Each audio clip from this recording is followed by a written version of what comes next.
What's happening, everybody? Welcome back to Ken Wright Reactions. Today we're doing some more of the Ricky Gervais Show. This is episode 11 from season 1 entitled Beetles, Not the Band, two E's. See how this goes. Hopefully there's more of Carl's diary. Of course, it's going to be monkey news. Let's see if Carl's stepped it up any since the last few. Yeah, get ready to laugh. Here we go. For the past few years, Ricky Gervais, Stephen Merchant, and Carl Pilkington have been meeting regularly for a series of pointless conversations. This is one of them. Testing. Is that all right? Hello and welcome to the Ricky Gervais Show with me, Ricky Gervais, Stephen Merchant. Hello. And the little round-headed buffoon that is Carl Pilkington. All right. Of course, as ever, lots of questions for Carl as well, just to sort of try and tap into his brain, see what's going on there. Question from Jade. Carl, what would you change if you were in charge of what kids are taught in school? Right, you know, because, I mean, your school experience was a bit iffy. You got very bored, didn't you? You got very disillusioned by school. Yeah. What I'd do, right, is... That's the wrong episode.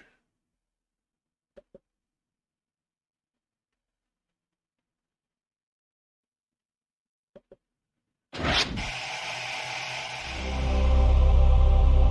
try this one.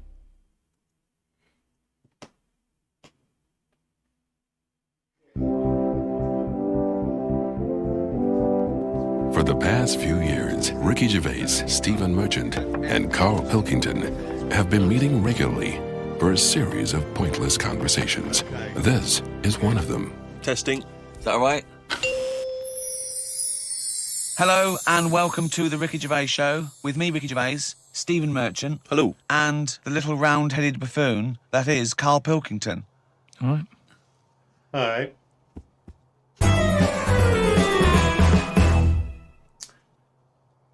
We do, of course, Rick, every week get thousands of emails. I mean, it's Freddie from Winchester says, of course, it was recently Valentine's Day.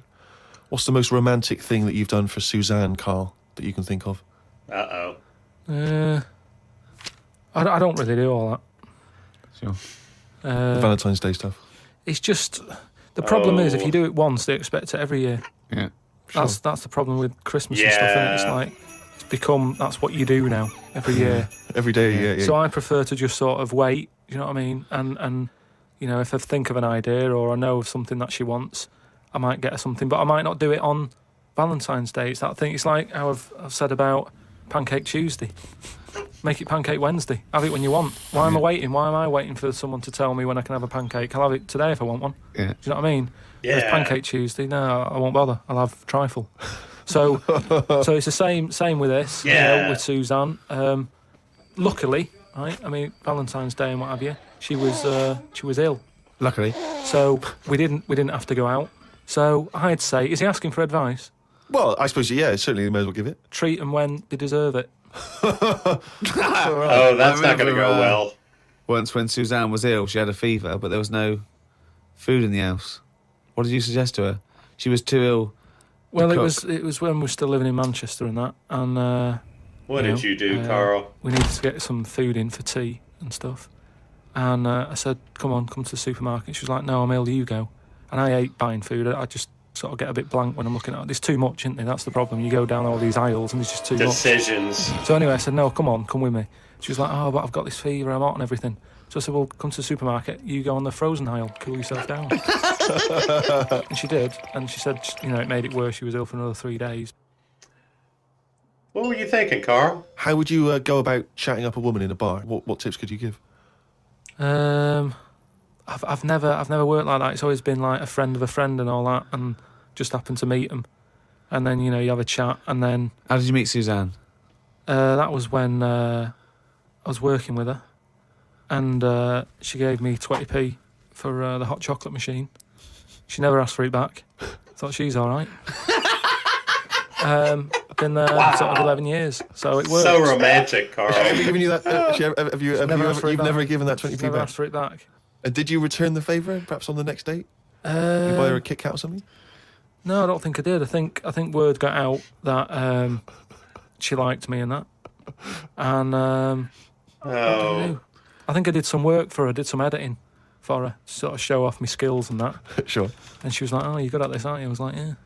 And I think she got us another drink because I was doing that editing for her in my own time. So you're up on the deal, aren't you? Because I know now, I know for a fact that you've not spent any money on her in 11 years, so you're 40p up. At least. Wow. Lawrence from New York says, I was wondering how Mr. K. Dilkington would interpret this famous saying of philosopher Ludwig Wittgenstein. The quote is, if a lion could talk, we could not understand him. Even if he's English. Yeah, if a lion could speak English, so there's no language barrier, he's speaking English words and using all the correct grammar and everything, but you wouldn't be able to understand what he was saying. Why? Because it is from a different world. His frames of reference would be so bizarre that you wouldn't be able to get a grasp on what he was talking about, because you'd have so little in common, even if he used real words. No, This isn't going to go well. Yeah, no, but his reference points would be just so far removed. You know, they're removed slightly when if you saw two people talking about Kierkegaard, you'd I hear... wouldn't understand it. Exactly. So remove that 1 billion times to a different species with different input. No, but it depends. If I'm talking to a lion in London Zoo, Okay. he'll be saying, "Oh, I'm fed up with being stuck in here." I'll go, "Yeah." Is that what It's you like say? that. It depends what his background is. I mean, there's some people who might have lived down the road from me, but have a totally different life. Absolutely. So it doesn't matter that it's a lion, does it? Well, yeah, because they're Yes. just trying to remove it even more. So now it's not just a bloke who lived a few doors away. Now it's not even a bloke. Now it's not even... Yeah, but I'd pick something smaller or something, a worm without a mouth. I'd go, definitely not. What? Definitely not what? I wouldn't be having a chat with it. I just think that a worm that's underground, Yeah. what's it got to offer me? How are you blind, talking it to hasn't got a worms mouth. now? It's not going to be a good day out with it, is what I'm saying. It's not going to have that much to say to me, even if it's English. Right? Even if it's... And how can you tell if a worm is English? Does it wear a very tiny bowler hat? Oh, Christ. But do you understand? What about a jellyfish? No, you see, I think that's where you can say you wouldn't be able to have a good chat with them, because to me, the sea might as well be another world, Yeah. right? Yeah. In a way, I think the fish sort of have more rights than us, What do you mean? just because when whoever made the world, right? Yeah. Say, we're just bigging up God, but if I was to have a go at him, Yeah. I'd say you added too much water, Criticism 1 to God, right? right? Okay. Too much How would you water. change that? Just... So just more land. Fair enough. Now, why have fish got more rights than us? That was what I was interested in. Because there's loads of them, and when you look at the amount of sea on the world, right? There's loads of that. You only have to like I was in Malaga the other week, right? And you look in the sea, there's loads of different fish, and that's just in like 8-foot water. If you go miles out, there's like all sorts of weird fish with like lights on them and everything. So, and there's just millions of different types. Yeah. Yeah. Now, But why does that mean they've got more rights than us?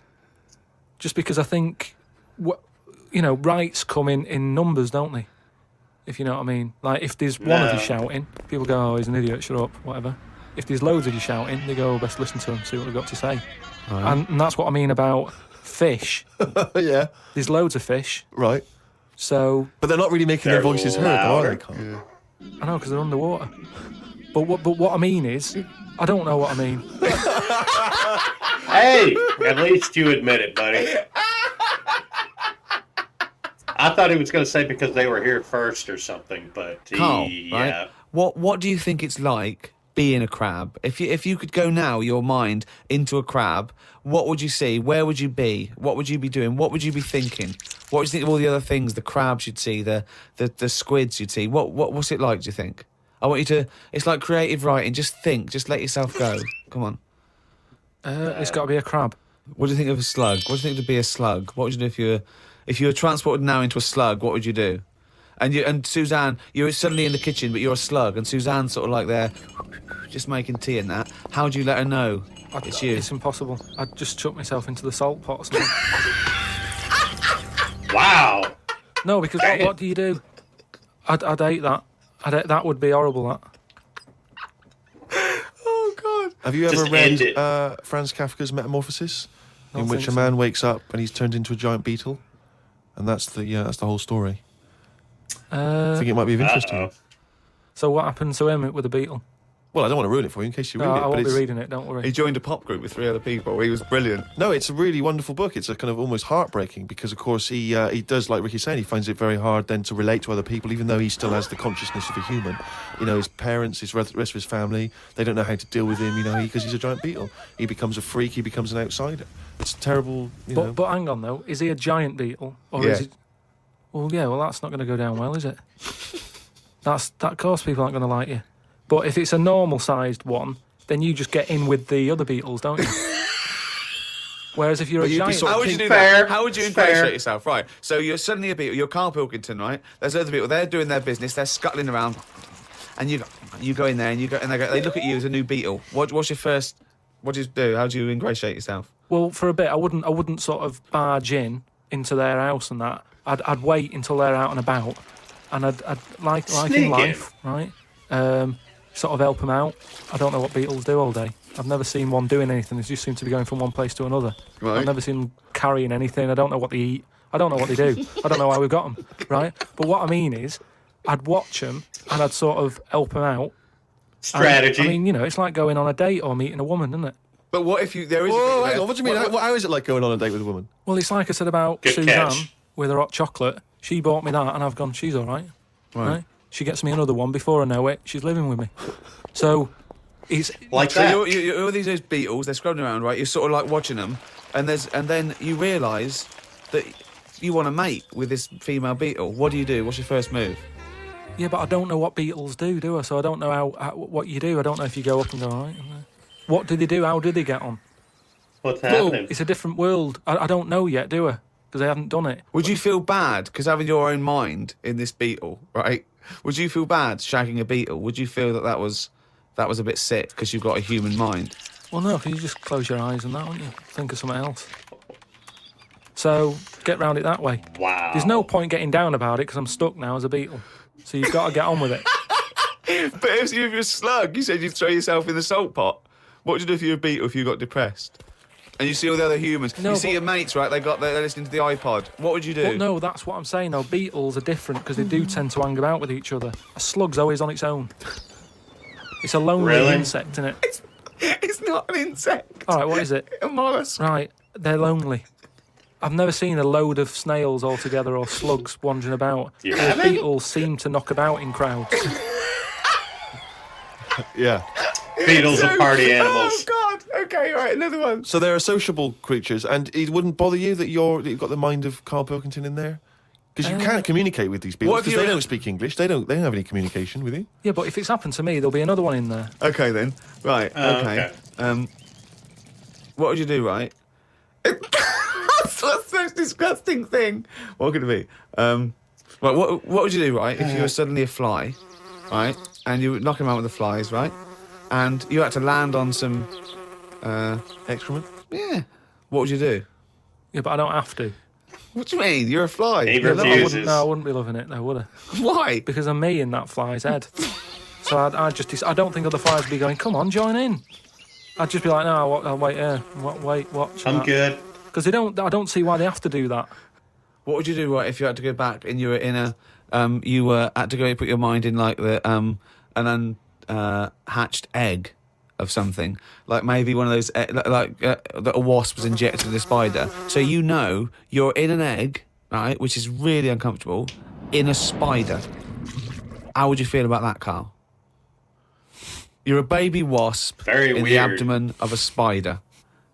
And I know everything that I know now. I'm sat in there. Yeah. Be And pretty now, freaked now out. I'm in a spider as an unborn wasp. What the fuck am I doing here? Exactly. What's going on? That would be What my I'll do, first thought. Probably try and sleep. There's nothing else to do, though, is there? I just pray Once to God it never again, happens. fair. I don't believe that he's written it down. The diary. Well, that's the jingle that signals it's time for more extracts from Carl's diary, and we'll lunge straight into it. Wandered down Carnaby Street. There was a happy homeless fella. I gave him £1.50. I thought of a tongue twister after giving him the money. It goes, if you can't treat a cheerful tramp, what sort of tramp can you treat? It's good, that. All Say right. it fast. Okay. If you can't treat a cheerful tramp, what sort of tramp can you treat? Good, isn't it? Good, that, yeah. You've got too much time on your hands, Carl. Learned some famous quotes to see Okay. if they are as good as my sayings. Number 1, treat every day as if it's your last. Very famous saying. Now, is that something you do, Carl? But you know, my problem with that one is that if it was your last, you wouldn't want to be doing much. That's the only problem I've got with that. I wouldn't want to, go Maybe? to a fairground or whatever, because you're going, oh, it's my last day, what am I going to do? And I think you'd spend so much time worrying about what you're going to do that you'd end up staying in. I think you're right. You've taken some of the poetry out of it. I think it means live life to the fullest, right? I like the fact that you were musing on the idea that if it was your last day, you'd go to the fair. It's getting such a 19th Good point. century way of spending your final day. I know, yeah. Well, the thing is, the other thing is that the only thing that people get depressed about in terms of sort of like life and death is not the knowledge that they're gonna die, but more the knowledge that they know they're gonna die when they're dying. If someone told you, no one ever knows when they're gonna die, no one ever gets an illness, no one ever gets hit by a truck, everyone passes away peacefully in their sleep, dreaming they're riding a big marshmallow, right? Okay. Then you wouldn't care about anything. It wouldn't matter when. It wouldn't matter if you died tomorrow or in 30 years' time. You'd just live life to the full. You'd have it every day. Would be great. You'd go out. You'd come back. You'd fall asleep. That would be amazing. There'd be no stress. There'd be no angsty, we're all going to die stress, because it wouldn't matter. Because it would just be your life. Wouldn't it be amazing if someone guaranteed you, Carl, you're going to die in your sleep? I'm not going to tell you when. Yeah, but some people do, don't they? Well, exactly. Yeah, but I we never want know that. we're going to, because we stress. What if we get a dreadful illness? What if we, But we're almost not letting people die naturally anymore, are we? Because we're always bodging stuff up. What do you mean? Well, someone who might naturally die in the sleep aren't allowed to naturally die in the sleep because they wake them up with those electric things and get them going again and pop in a new lung or whatever whilst mean they're at save it. their That's life? what I'm saying. They don't just... You never hear it anymore, do you? Frank peacefully died in his sleep. No, he died on the operating table whilst we were putting in a new lung. They don't die naturally anymore. Frank died peacefully with 40,000 volts going through them and a couple of people going, clear, clear. That's kind Rushing of about true. today. Got to get a lot done as I'm flying to Malaga tomorrow to see my mum and dad. Don't like flying. I'd be happy if they give you a parachute instead of a life jacket. They say Da Vinci invented the parachute as well as the helicopter. Yeah. He never got round to making them, though, because he only drew them on some paper. Got up at 5 a.m. as I had to get to Heathrow to get on the plane to see mum and dad in Malaga. Went out for a drink with a cousin who lives in Spain. Ain't seen her for 27 years. Oh, that must have been tricky, making conversation. I didn't really bother. Because where do you start?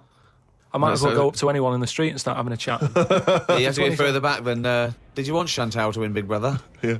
Me dad and me talked about history. I said we shouldn't go on about things that happened ages ago because I bet something similar has happened more recently. Brilliant.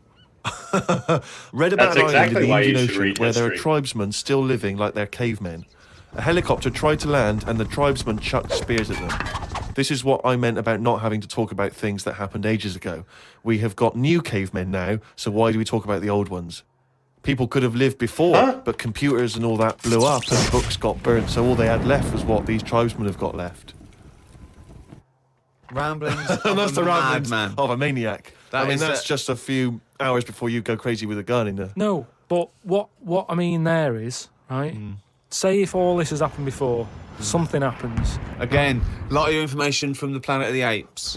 world ends, right, Okay. we come back again somehow. Yeah. It's the details you Somehow. leave out that makes you intriguing. Just like the watch that you can wear details. that tells you when you're going to die. How does it work? Pop it on your wrist. That's all the detail you need. So the world happened. No. We came back. We. Have you seen the pictures? Nah. forget it then if you don't get it. It's interesting that you had all those profound thoughts about this period in the past when they all lived, but you still found it appropriate to include at the end of that. It says that tribesmen wave their knobs about when they've had enough of having visitors. That's what it said in the paper. That's what happens. Very They're quite detailed. happy. What paper is this that you're reading? It was in like a paper a couple of days ago. It said they don't mind having visitors if they're bringing them coconuts and stuff that they can eat. Once they've got everything they need, they start waving the tackle about, and that means like, right, leave now. Where is this? Which you would, wouldn't you? Yeah, at a dinner party. My grandfather used to do that. Good one, Steve.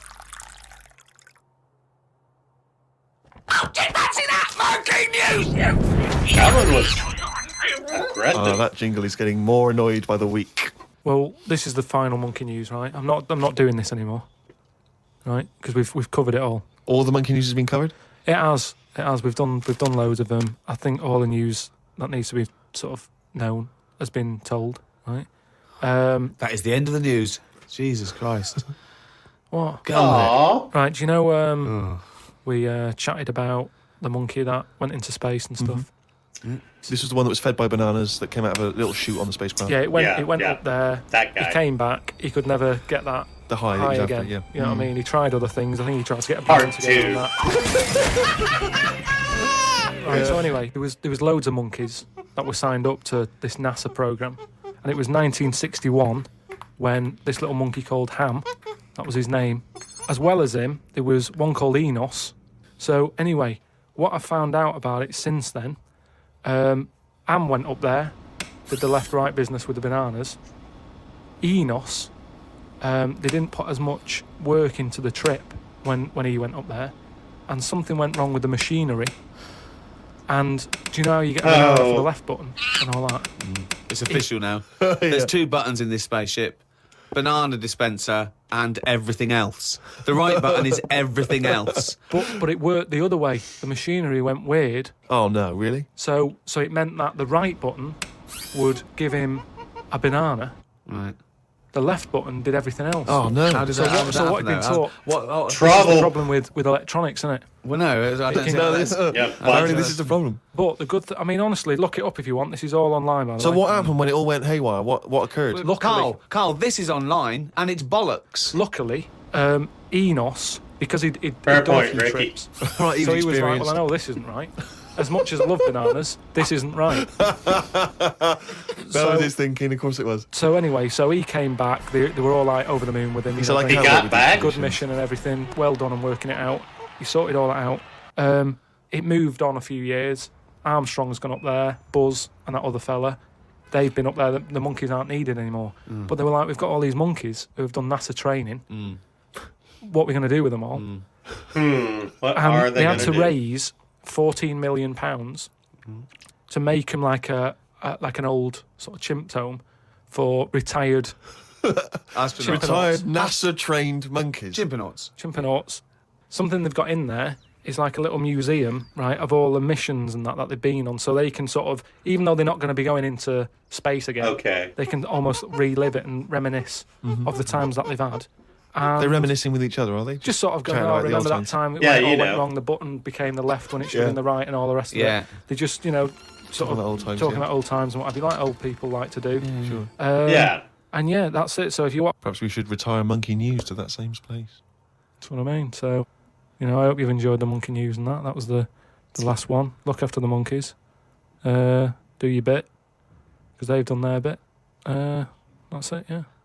But just because I'm not giving the news, look it up. Do you know what I mean? It's all out there. Don't be ignorant. Wise words. Okay, Carl. Okay. Well, that was another episode of the Ricky Gervais Show. That was episode 11, Beetles, referring to Carl's brain being transplanted into various animals and eventually landing on a beetle, and that just got confusing. He definitely didn't want to be a slug. He was just going to end it, just jump right into the salt. Carl's odd, man. We got his diary again. Hopefully that sticks around because apparently Carl is done with monkey news. to be honest with you, the last few were just so far-fetched, and it was almost like he wasn't even trying anymore. Kind of sad, but maybe it'll pop up here and there a few more times. If any real monkey news ever happened, maybe Carl will get back to it. Once again, another hilarious episode. Yeah, loving this show. You guys out there have any suggestions or anything you would like me to check out, please feel free to put it down in the comments. Like and subscribe if you enjoy this type of content. That helps me out. And once again, until next time, thanks for tuning in.